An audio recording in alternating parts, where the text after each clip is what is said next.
আসসালামু আলাইকুম। আমি মোহাম্মদ কাসিমের স্বপ্নগুলো আলোচনা করি এবং বিচার বিশ্লেষণ করার চেষ্টা করি। আমেরিকা এবং ইরানের যুদ্ধে কে বিজয়ী হবে, কে কে হেরে যাবে, এটা কোনো বিষয় নয়।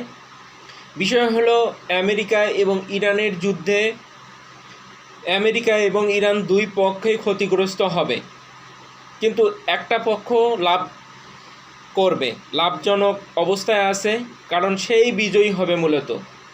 হয়তো আপনারা শুনতে অবাক লাগতেছে, সেই পক্ষটা হলো ইসরায়েল। এই যুদ্ধে ইসরায়েল বিজয়ী হবে, কারণ তাদের উদ্দেশ্য হলো ভিন্ন।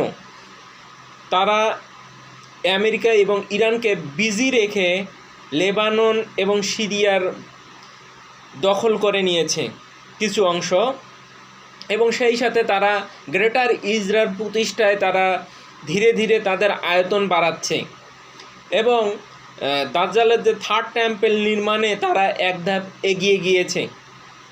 তো আপনারা অবশ্যই মোহাম্মদ কাসিমের স্বপ্নগুলো পড়বেন এবং বিচার বিশ্লেষণ করবেন, তাহলে আপনারা সব কিছু বুঝতে পারবেন।